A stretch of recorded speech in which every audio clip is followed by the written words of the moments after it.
Hi guys, it's Miss Lunscombe and it is the first day of school here at Rainwater. But I'm so excited that you are joining us from home today. This week, for our project, we are going to create self-portraits. We normally do these every year here, and if you've been here before, we've done them and we usually hang them in the hallway or in the front of the school. So we're going to go ahead and we're going to get started on those today. Now, these are not going to be perfect.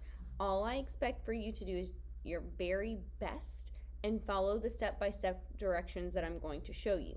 Now, it's going to be super important that when you're done with your project that you take a picture and you upload it into Canvas for me. So I'm going to print them out and then I'm going to hang them in the hall here at school. So even though you're at home doing art with us, you're going to be here at school too with your self-portrait.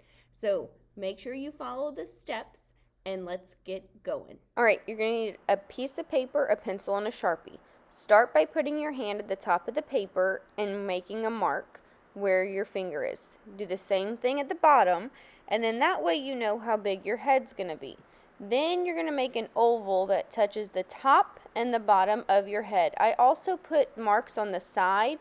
That way I knew how wide to make my oval. After you make your head, you're going to make 2 vertical lines for your neck. When you make your lines for your neck, make sure they're wide enough. We don't have toothpick necks. Then you're going to make your shoulders. Your shoulders go out past your head.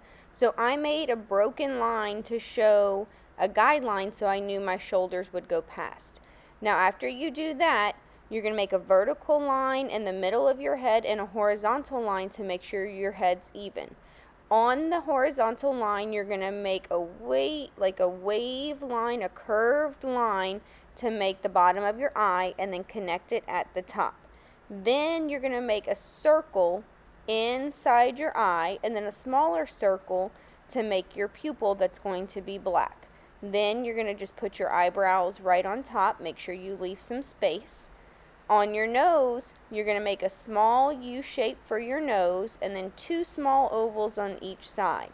Then you're going to make C shapes for your nostrils and then bring that line up to the top of where that horizontal line is. Then we're going to do your lips. So your lips is about a finger space below your nose, and you start with that small wave line again, and then your lips go out and they should be even with your eyes. And then you're going to want to make a curved line underneath for the bottom part of your lip and then split your lip in half with a line to show that you have 2 lips. Then you're going to do your ears. Your ears go from your eyes down to the bottom part of your nose, and then it's just a small curve around the outside. Then you're going to do your hair. Your hair actually sits on your head. It does not go out like a globe around your head.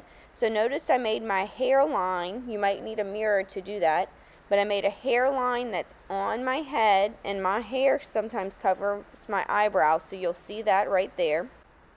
And then your hair just goes down as long as what yours is. So if you have short hair, you make it short. If you have long hair, bring it down as long as it goes. Mine goes past my shoulders, so that's what I'm doing there. If your hair normally covers your ears, then you can erase your ears. And so now I'm adding a personal detail of my glasses. So my glasses are drawn around my eye, and whenever I color it, you will see my skin color through my eyeglasses. And so my lips looked a little different, so I'm just going to go ahead and clean those up right there, and then you can go back and make adjustments as needed. So I'm going to now take my Sharpie and I'm going to outline all of my pencil lines with Sharpie. Step by step, taking my time, going over every pencil line that I have right there. When you're outlining with Sharpie, if you do not want a line in there, don't go over it with the Sharpie. So you need to take your eraser and you need to erase any unwanted lines or fix anything that needs to be fixed before you start outlining it with the Sharpie. Take your time. Make sure to go over each line carefully. If you make a mistake, it's okay. You can make your line thicker or make adjustments with the Sharpie as you go. But I know I drew really lightly when showing you because we want to draw light till we get it right, and then we can outline it with Sharpie to make our portrait stand out as you draw.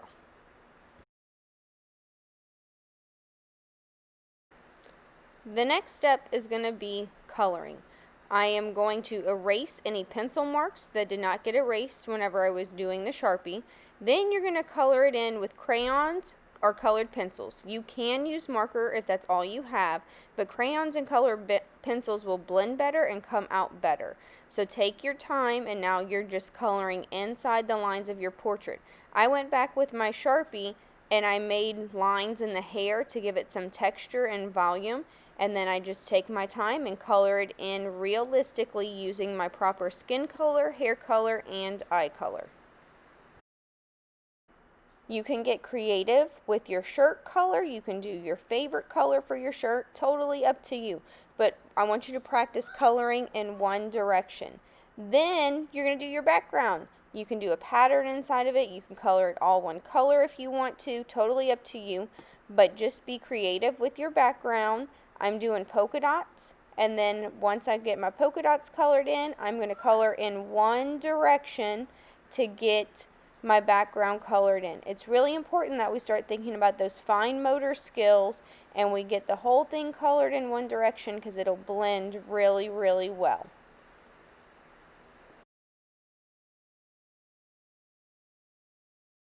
Alright guys, that's it. So, not too shabby. Okay, make sure that once you pick your material, whether it's crayon, marker, or colored pencil, you stick with that material the whole time. If you're doing marker, okay, it's very important that you're very careful how you color your portrait with marker. I would really rather use crayon or colored pencil, but if marker's all you have, we're going to go with it. Make sure if you're doing markers that you pull down your crayons and you're not scribbling. Notice you can tell what direction I colored in, so we want to make sure that we're using our fine motor skills to color it in the right way. And I can't wait to see them. So get them done, get them uploaded, and I will see you during the week during your art time. Talk to you later, guys. Bye.